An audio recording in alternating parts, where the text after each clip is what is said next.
Hello students, मैं रवि कश्यप और स्वागत करता हूं आपका इकोनॉमिक्स की 95 प्लस सीरीज में। स्टूडेंट्स, आज हम डिस्कस करेंगे 11th की इकोनॉमिक्स के एक और इंपॉर्टेंट चैप्टर का पार्ट सेकंड, जो हमने लास्ट क्लास में डिस्कस किया था। लास्ट क्लास में हमने डिस्कस किया था इंडिया, चाइना और पाकिस्तान के बीच कंपैरिजन ग्रोथ का, कि कैसे कौन सी कंट्री आगे कौन सी कंट्री पीछे। लास्ट क्लास में हमने जो डिस्कस किया था वो ग्रोथ के बारे में डिस्कस किया था, जीडीपी के बारे में। आज हम डिस्कस करेंगे जीडीपी जो ग्रोथ है उसके स्ट्रक्चर के बारे में। तो इसमें जो प्रोफाइल है उसमें थोड़ा टॉपिक है, उसके बाद एक और टॉपिक साथ में आज हम डिस्कस करेंगे, वो है डेमोग्राफिक प्रोफाइल। मींस पॉपुलेशन के ऊपर बात करेंगे, प्रौढ़ शिक्षा के ऊपर बात करेंगे आज इस टॉपिक में, ठीक है। हेल्थ सेक्टर के ऊपर बात करेंगे, किस कंट्री में कितना कितना है। तो चलिए सबसे पहले स्टार्ट करते हैं। स्ट्रक्चर ऑफ ग्रोथ के अंदर दो चीजों को कंसिडर किया जाता है। सबसे पहला है एम्प्लॉयमेंट और दूसरा है आउटपुट।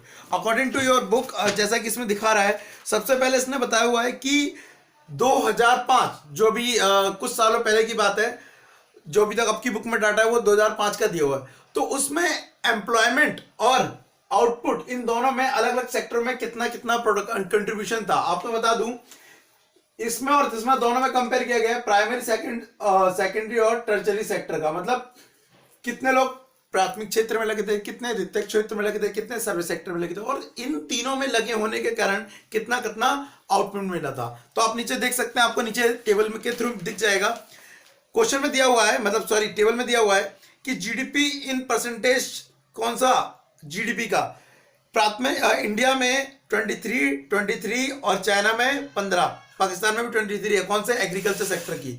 वही अगर बात करूं किसकी, सेकेंडरी सेक्टर की, तो वो है 26, 23, 53 तीनों कंट्री में। और सर्विस सेक्टर की बात करूं तो इसमें 51, 54, 52। मतलब अगर यहाँ पे हम प्राथमिक क्षेत्र की बात करते हैं, एग्रीकल्चर सेक्टर की, तो जो सबसे कम है जीडीपी में वो है चाइना का। मतलब कि इससे पता पड़ता है चाइना कहीं ना कहीं एग्रीकल्चर पे डिपेंड कम है, ठीक है। दूसरी चीज, अगर इंडस्ट्री सेक्टर की बात करें सेकेंडरी में, तो चाइना बहुत आगे निकल गया है। इंडिया जहां 26 है, वहीं चाइना कितने पे? 53 पे आपको दिख रहा होगा। And last service sector. Service sector में सबसे आगे जो चल रहा है वो चल रहा है यहाँ पर पाकिस्तान। तो यहाँ पर चाइना और पाकिस्तान ने इंडिया से कहीं ना कहीं लीड बना के रखी हुई है इन सेक्टर ऑफ जीडीपी के मामले में, ठीक है। आप ये भी कह सकते हैं कि हम भी सर्विस सेक्टर में आगे हैं, लेकिन और देशों की तुलना में भी शायद उतना नहीं है। इवन हमारे पड़ोसी मुल्क पाकिस्तान की तुलना में भी हम आगे नहीं है सर्विस सेक्टर में। चलिए नेक्स्ट बात करते हैं, एम्प्लॉयमेंट कौन सा सेक्टर कितना दे रहा है। अगर हम एग्रीकल्चर की बात करते हैं, मतलब प्राइमरी सेक्टर, एक मिनट के लिए वेट करते हैं।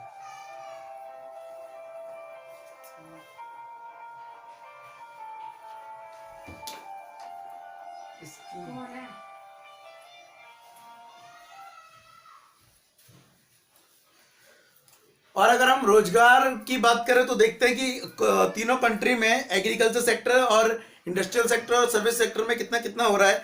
तो सबसे पहले प्राइमरी सेक्टर में देखते हैं, तो इंडिया में 60% लोग आज भी लगे हुए हैं। वहीं पाकिस्तान में 49% है, चाइना में 54% है। और according to your data, industry sector की बात करें तो 16% भारत में, 18% पाकिस्तान में, और 27% लोग कहां पे लगे पड़े? इंडस्ट्री सेक्टर में, चाइना के अंदर। तो चाइना कहीं ना कहीं इंडस्ट्री को बहुत ज्यादा फोकस करता है, इंडस्ट्री के बारे में बहुत ज्यादा सोचता है। और उसके बाद सर्विस सेक्टर की बात करें तो 24% भारत में लगे हुए लोग, 33% पाकिस्तान में, और 19% कहीं ना कहीं चीन में। तो अगर बात करें इंडिया की, तो इंडिया ने सबसे ज्यादा लोग एग्रीकल्चर सेक्टर में लगे हुए हैं, उसके बाद सर्विस सेक्टर में, और उसके बाद इंडस्ट्री सेक्टर में। अगर किसी कंट्री की ग्रोथ को आपको मेजर करना है या बहुत ज्यादा ग्रोथ देखनी है, तो सही बात है इंडस्ट्री सेक्टर पे आपकी पकड़ होनी चाहिए, क्योंकि इंडस्ट्री सेक्टर से आपके पास बहुत सारा मैन्युफैक्चरिंग के लिए काम आएगा और आपकी ग्रोथ क्या होगी? ज्यादा होगी। सर्विस सेक्टर और इंडस्ट्री सेक्टर बहुत ज्यादा इंपॉर्टेंट है, और उसी के साथ इंपॉर्टेंट है एग्रीकल्चर सेक्टर। लेकिन एग्रीकल्चर सेक्टर के साथ बस ये प्रॉब्लम है, आप पॉपुलेशन कम रखिए लेकिन वहां का आउटपुट क्या रखिए? ज्यादा। अगर आपकी पॉपुलेशन बहुत ज्यादा एग्रीकल्चर में रहेगी तो आप बैकवर्ड की निशानी है, मींस आप इंडस्ट्री सेक्टर और सर्विस सेक्टर पे उतना फोकस नहीं कर रहे हैं। तो ये तो था कुछ टेबल। इस टॉपिक में मैंने कुछ आपके लिए बताया है, बेसिक सा पॉइंट बनाए हैं कि मेनली इस टॉपिक से निकल के क्या आ रहा है, और आपकी बुक में भी ये दिया होगा। सबसे पहला अगर देखें तो निकल के आया प्राइमरी सेक्टर ऑफ डिक्लाइन, प्राथमिक क्षेत्र में गिरावट। कहीं ना कहीं क्या हो रहा है, तीनों सेक्टरों में प्राइमरी सेक्टर में गिरावट आई है। मतलब कि लोग इस सेक्टर से निकलकर शिफ्ट हो रहे हैं या तो सेकेंडरी में या थर्ड में, और वो एक कंट्री में नहीं हो रहा है, इंडस्ट्री चाइना में, पाकिस्तान में, इंडिया में, तीनों ने क्या करा है, प्राथमिक क्षेत्र से निकलकर कहां जा रहे हैं, अब दूसरे सेक्टर की तरफ जा रहे हैं, चाहे वो सर्विस सेक्टर हो चाहे वो इंडस्ट्री सेक्टर हो। चलिए दूसरी बात करता हूं, तो India and Pakistan depend on third sector but China depend on second sector. यहां पे सेकंड आएगा।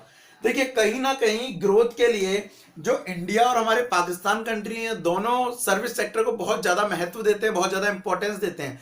लेकिन हम जो चाइना कंट्री है वो कहीं ना कहीं सर्विस सेक्टर के बजाय इंडस्ट्री सेक्टर को ज्यादा फोकस कर रहा है। और अगर आप ओवरऑल अभी तक देखें तो चाइना कहीं ना कहीं दोनों कंट्री, इंडिया और पाकिस्तान की तुलना में बहुत आगे, ठीक है। तो इन दोनों कंट्री को भी चाहिए कि अपने इंडस्ट्री सेक्टर को और ज्यादा फोकस्ड करे और ज्यादा ग्रोथ करे। उसके बाद next, employment in India 60% of people still in first sector. First sector मतलब प्राइमरी सेक्टर। अगर ये 2005 के डाटा की बात करूं तो इंडिया में नियरली 60% लोग अब भी प्राथमिक सेक्टर में क्या कर रहे हैं, काम कर रहे हैं, प्राथमिक क्षेत्र में। But China and Pakistan employment transfer to second and third sector. लेकिन बात करें किसकी, चाइना की, तो देखिए अभी जो आपकी बुक में मैंने अभी डाटा दिया था उसके अकॉर्डिंग भी था कि पाकिस्तान की 49% प्राइमरी में थे 2005 में, लेकिन इंडिया के 60%। और चाइना तो बहुत ही कम आ गया था 54। मतलब चीन इस मामले में बहुत अच्छा, वो सॉरी पाकिस्तान बहुत अच्छा है कि उसने एग्रीकल्चर से निकाल कर अपनी जनसंख्या को कहाँ ट्रांसफर किया है, सेकेंडरी और थर्ड सेक्टर में। तो कहीं ना कहीं ग्रोथ की निशानी है, बट कोशिश ये करना चाहिए कि आपका ट्रांसफर तो हो, इस सेक्टर से लोग इसमें तो जाएं, लेकिन इससे आपका प्रोडक्शन गिरना नहीं चाहिए, बढ़ना ही चाहिए, ठीक है। मतलब आपकी एफिशिएंसी बढ़ जाए। तो ये ओवरऑल प्रोफाइल निकल के आया किसमें, इस वाले सेक्टर में। चलिए डिस्कस करते हैं आगे के टॉपिक इस अगले पार्ट में। तो आज के लिए thank you, tata, bye bye.